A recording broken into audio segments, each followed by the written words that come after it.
Hi, welcome everyone to Young at Heart, session number 114. I'm Father James DeLucio of the Paulist Fathers, once again in our parlor, ready to welcome you to engage in stories, songs, poems, nonsense, nursery rhymes, and today, AESOP's fables to keep us all young at heart. Today's fable is among the most popular ones. I would imagine everyone, with maybe the slightest, the smallest exceptions among us, have heard the story of the city mouse and the country mouse. But I will remind you that my edition is the public domain edition, although I suppose all of them are now, unless they're retold by a contemporary author.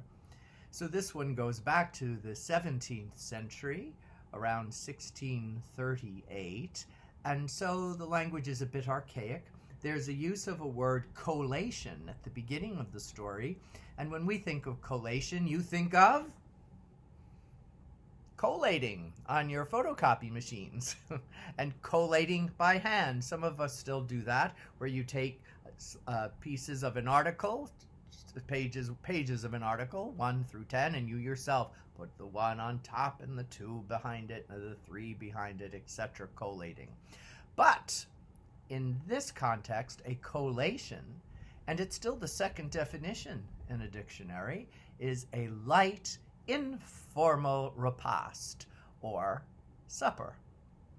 So when you hear of collation, you now know what it is, and in a sense, the older definition of collation does anticipate the contemporary one, for if it is a light, simple, informal supper, one is probably bringing things from the pantry of all different kinds, or from did they have ice boxes? I guess they had ice, so things that were kept in reserve, and then you served what was left over, sort of like a potluck. That's a prediction of a collation, except now no longer food, it's paper. Okay, so you're set. A city mouse and a country mouse, a fable by Aesop, who himself is a fable, since we really don't know if he existed or it was simply a name that storytellers applied to their stories so that they would promulgate and engage the world. A city mouse and a country mouse. There goes an old story of a country mouse that invited a city sister of hers to a country collation, where she spared for nothing that the place afforded.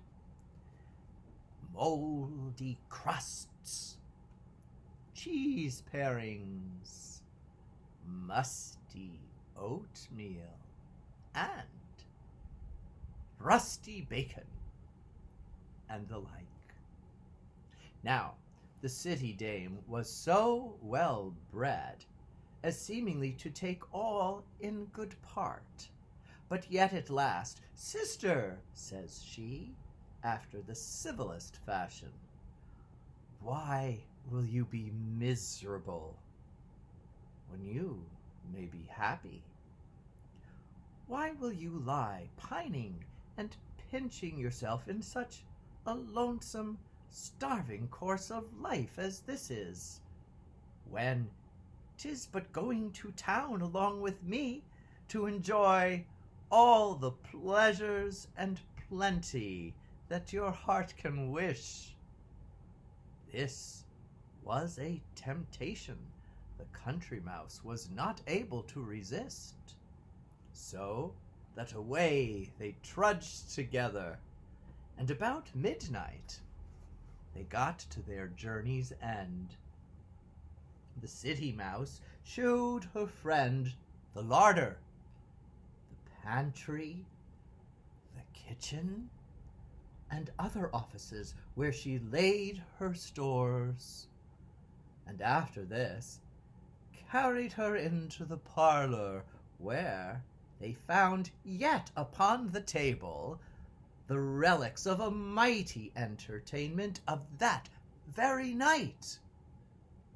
The city mouse carved her companion of what she liked best, and so to it they fell upon a velvet couch together. The poor bumpkin, that had never seen nor heard of such doings before, blessed herself at the change of her condition, when, as ill luck would have it, all of a sudden the doors flew open, and in comes a crew of roaring bullies with their wenches, their dogs, and their bottles, and put the poor mice to their wits' end on how to save their skins. The stranger especially. She had never been at this sport before, but she made a shift, however, for the present, to slink into a corner where she lay trembling and panting till the company finally went away. So soon as ever, the house was quiet again. "Well, my court sister," says she, "if this be the way of your town gamboles, I'll e'en back to my cottage and my mouldy cheese again, for I had much rather lie nabbing of crusts without either fear or danger, rather to stay in my hole than be mistress of the whole world with perpetual cares and alarms." And the moral of the fable?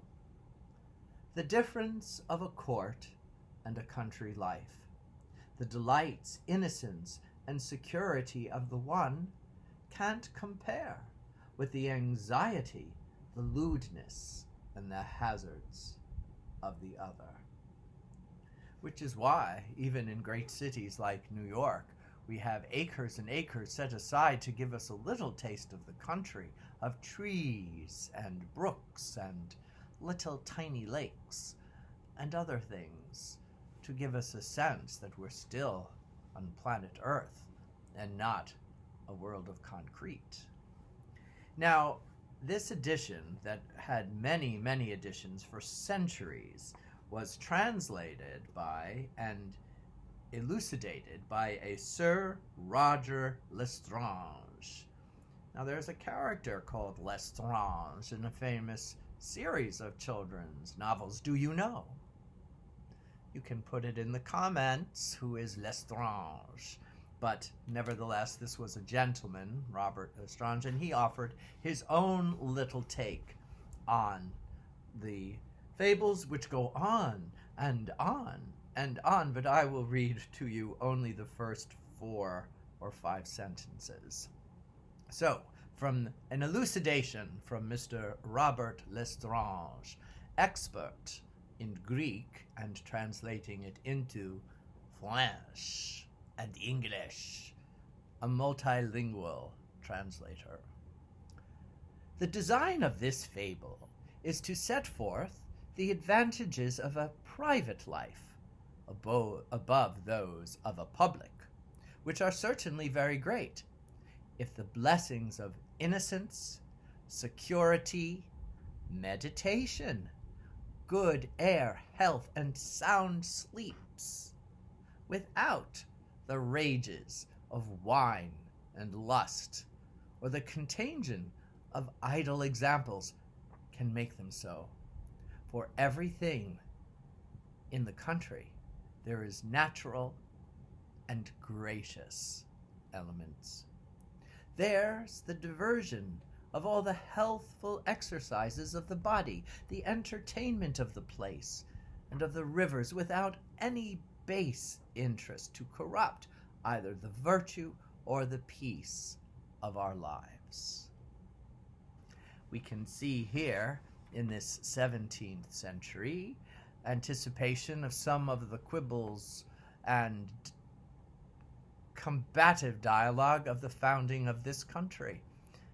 Should it be more agrarian or more urban And how would they find the balance? And to this very day, the different political parties that we have can trace their roots, the Republicans into the more urban life, the domestic of the country and the farm, and the Democrats when people are more crammed together, and the urban aspects, the wealth of civilizations. And the two are always in constant battle, for if we live out in the country, we want to be left alone. Privacy was one of the benefits placed before us, where if we live in the city, we need a little more regulations to help us get along better. So, which are you? A city mouse or a country mouse? Or do you like just a little bit of this and a little bit of that? For we do like variety. Thank you so much for joining me. It's so much fun to share these with you. I hope I engaged you a bit, and please try to recollect the thoughts and feelings when you first may have heard the story. Who was there? Can you bless them for being there? And what it was like to engage with me and my smolder. God bless you. Stay safe. Wear your masks going out, please. And again, take those blessings from above. They're just showering down upon you. You just have to take them. That's all. Peace. Adieu. Adios. Farewell.